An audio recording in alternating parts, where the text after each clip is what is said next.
Magandang araw sa inyong lahat. Tawagin na lang po ninyo ako sa pangalang Edward. At yung kwentong ibabahagi ko sa inyo ngayon. Ang karanasan po namin noon ng kaklase ko at kaibigan na tawagin po nating Jake at Mar.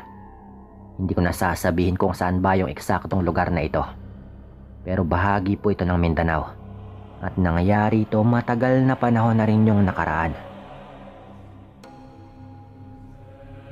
Nang mga panahon yun nasa ika-4 na taon na po ako sa kolehiyo. At nangyari po ito sa inuupahan naming bahay noong nag-OJT po kaming tatlo.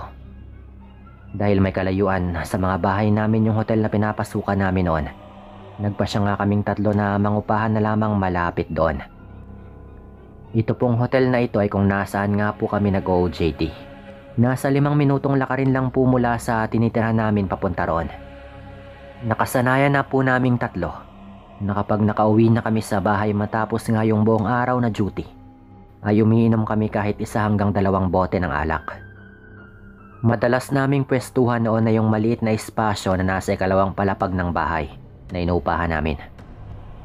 Kasya naman po kaming tatlo roon at may mesa na kasing naroroon kaya't hindi na kami nahihirapan tuwing nagiinuman. Habang umiinom, hindi namin maiwasan na magingay dahil panay nga yung tawanan namin habang nagkukwentuhan. Minsan ay nagagalit na rin po sa amin yung mga kalapit na bahay, lalo na nga si Aling Aida, kapag nasosobrahan po talaga yung pag-iingay naming tatlo. Sinabi pa nga po nito minsan na kapag nagpatuloy daw kami sa ganon ay baka dalawin daw kami ng aswang kung minsan. Sakto pa namang katapat ng inuupahan namin na yung malaking mangga na pwedeng ang tambayan ng nilalang na yon. Yun ay ayon rin po kay Aling Aida. Ipinagsawalang bahala lang po namin yon syempre. Humihingi lamang po kami ng pasensya kapag ganoon at pinipili na lang din na ubusin nga yung mga inumin namin bago magpahinga. Isang pagkakataon nga, dahil ramdam namin yung sobrang pagod galing sa duty, ay nagpasya nga kaming tatlo noon na mag-inuman para sana pang patulog. Nasa kalagitnaan kami ng pag-iinom at halos nakalahati na rin namin yung 1 bote ng alak.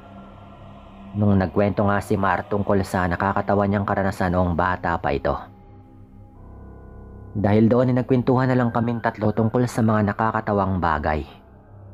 Dahil nawili nga sa pagkukwentuhan, hindi namin namalayan na napakalakas na pala ng aming tawanan. Nagulat na lang kami nang bigla naming narinig yung boses ni Aling Aida sa may labas ng inuupahan naming bahay. At pinagsabihan niya kaming hinaan yung mga boses namin. Ayon pa dito, nasa bahay daw nila yung pamangkin niyang buntis at natutulog na nga ito. Humingi na lang kami ng pasensya at hininaan na lang din yung mga boses namin. Nasa ganong sitwasyon nga kaming tatlo nang matigilan kami dahil nakarinig nga kami ng mga langit-ngit ng sanga sa may puno ng mangga na nasa tapat ng inuupahan naming bahay. Nagkatinginan nga kaming tatlo dahil doon at napatigil sa aming pagtawa. Tinatsaga namin ng maigi yung paligid habang nakatingin sa puno ng mangga. Ganoon na lang yung gulat namin nang muli nga naming marinig yung ingay roon. Walang ano-ano ay parang may naulinigan kaming umaangil mula doon. Kaya't nagsitaasan nga yung mga balahibo naming tatlo. Dali-dali rin kaming pumasok sa loob ng bahay na inuupahan namin. At sinarado na nga yung pinto. Napatanong pa kami noon sa aming mga sarili kung ano nga ba yung posibleng nilalang yung naroroon dahil wala nga kaming maisip noon para maibsan yung takot na aming nararamdaman dahil sa mga nangyayari. Sinabi na lang ni Jake na baka may ibong dumapo roon. Sinangayunan na lang po namin ito. At nagpasya na lang din kaming matulog noon dahil maaga pa kaming papasok kinaumagahan. Nung nagpapahinga na nga kami sa kwarto namin ay nahirapan nga akong matulog noon. Pakiramdam ko ay napakaalinsangan ng paligid. Kaya ilang ulit na nga akong nag-iba ng posisyon sa pagtulog. Pero hindi ko pa rin magawang makatulog noon. Inakala kong ako lang din yung nakakaramdam ng ganon pero mali nga ako. Dahil maging sina Jake at Mar ay nahihirapan din. Dahil doon, tahimik na lang kaming nagmatsyag sa paligid namin hanggang sa makarinig nga kami ng ingay sa labas na parang may naglalaka doon sa bubungan ng bahay. Naunat naman yung noon namin nang mapansin na parang hindi yon sa bubungan ng bahay na aming inuupahan. Nagkasundo kaming tatlo na alamin kung ano ba talagang nangyayari.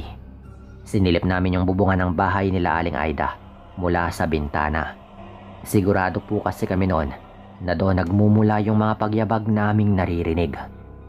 Hindi nga kami nagkamali noon dahil may nakita kaming kakaibang nilalang na nasa bubungan ng bahay nila Aling Aida.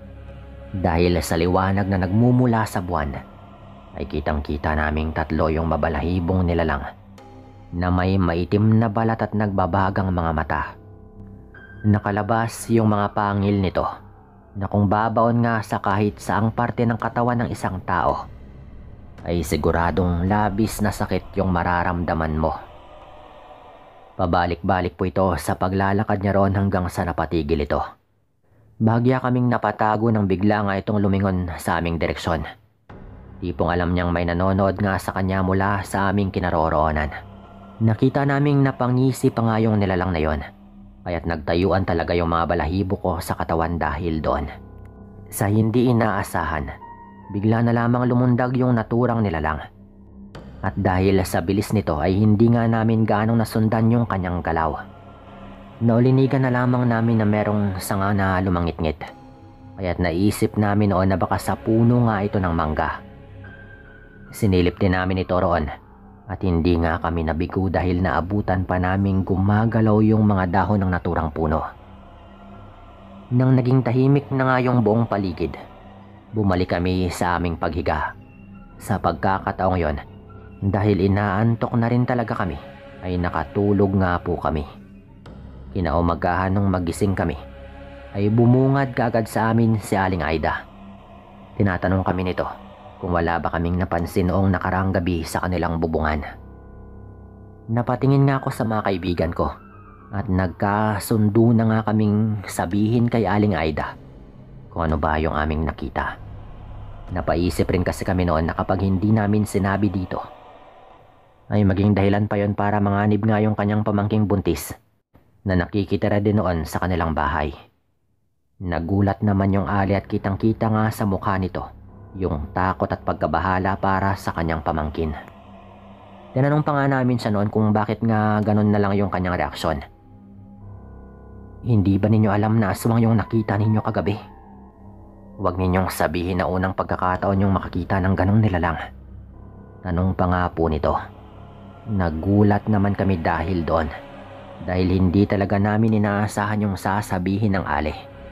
Lalo na nga yun nga yung unang pagkakataon na may nakita kaming ganon na isa na palang aswang. Hindi na rin kami nagdalawang isip pa noon na ikwento sa kanya ang narinig naming ingay sa may puno ng mangga habang nagiinuman. Labis na kilabot yung naramdaman ko nang nagwika nga yung ginang na marahil nung mga oras pa lang daw na yon ay nagmamatsyag na nga yung aswang sa paligid. Dagdag pa nito, posibleng dahil sa ingay naming tatlo kaya hindi kaagad niya na isagawa yung kanyang planong pagpunta sa bubungan nila Aling Aida. Hindi talaga kami makapaniwala sa aming nalaman. Pinagsabihan pa nga niya kami na kapag naulit nga yung ganong pangyayari, itaboy daw namin yung nilalang sa pamamagitan ng pagsaboy ng asin dito. Tumango lang kami sa kanya bilang tugon.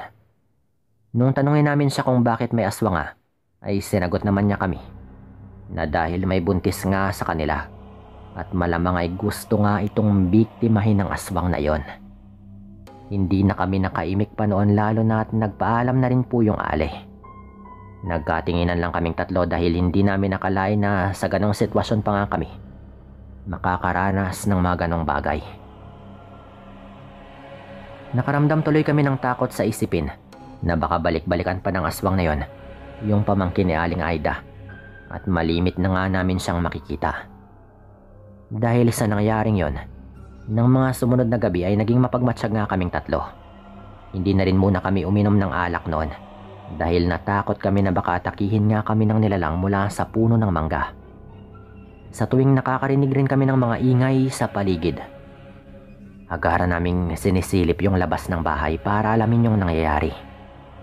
Kahit papano, naibsa naman yung kaba at pagkabahala namin noon dahil ilang araw na ring walang naging paramdam mula sa nilalang.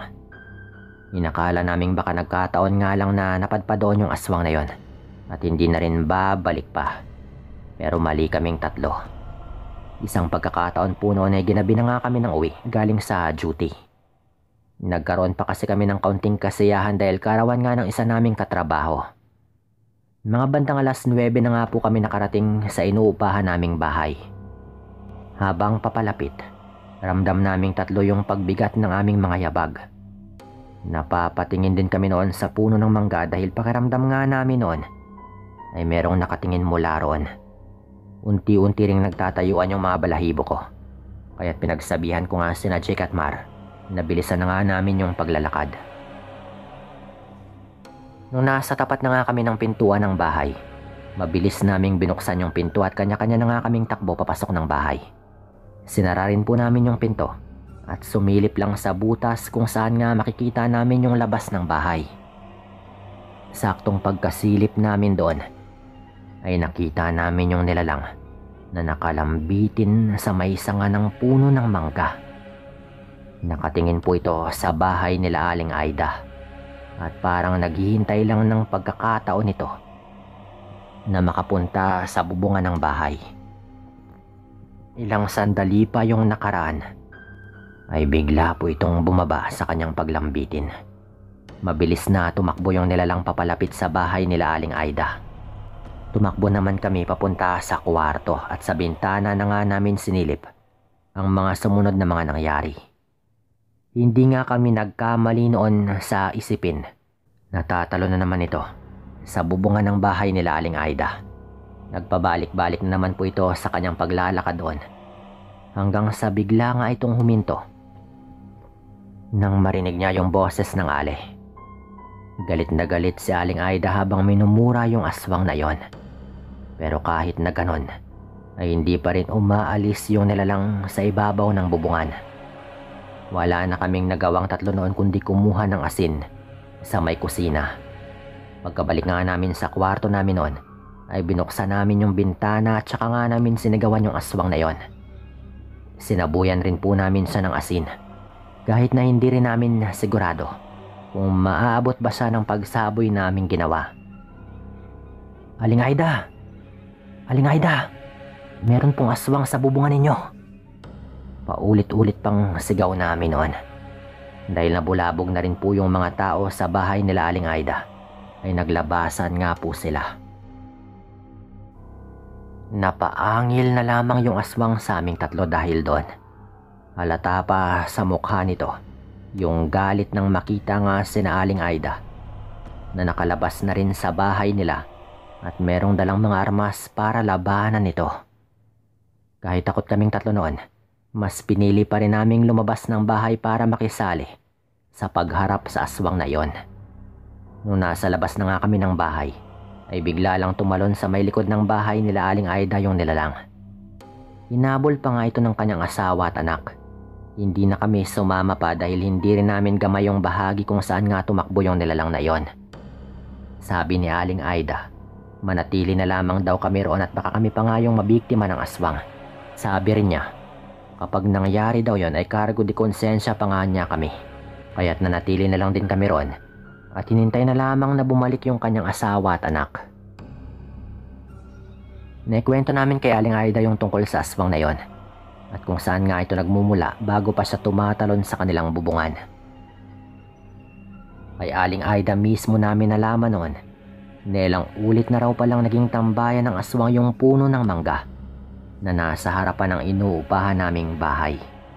Meron din daw kasing ganoon noon, lalo na at bago raw kami ay isang buntis rin daw yung nangupahan sa aming kwarto. Binalik-balikan raw ito ng nilalang at nagtatago lang daw sa puno ng mangga. Ang malungkot nga raw ay nabiktima talaga yung buntis dahil nakunan daw ito. Pagbalik nga ng asawa at anak ni Aling Aida, sinabi nilang nakatakas daw yung aswang na yon. Napakabilis raw kasi nitong kumilos at nagpapalit pa ng anyo. Pero grabe pa rin yung pagpapasalamat sa amin ni Aling Aida dahil tinulungan nga po namin sila. Nakatulog naman po kami ng maayos ng gabing yon. At sa kabutihang palad rin naman, yun na rin po yung huling pagkakataon na may nagparamdam kila Aling Aida.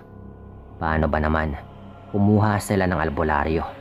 Kung ano-anong mga pangontra yung sinasabit nila sa kanilang mga bintana at pinto. Meron din nga sa may bubungan para makasigurado.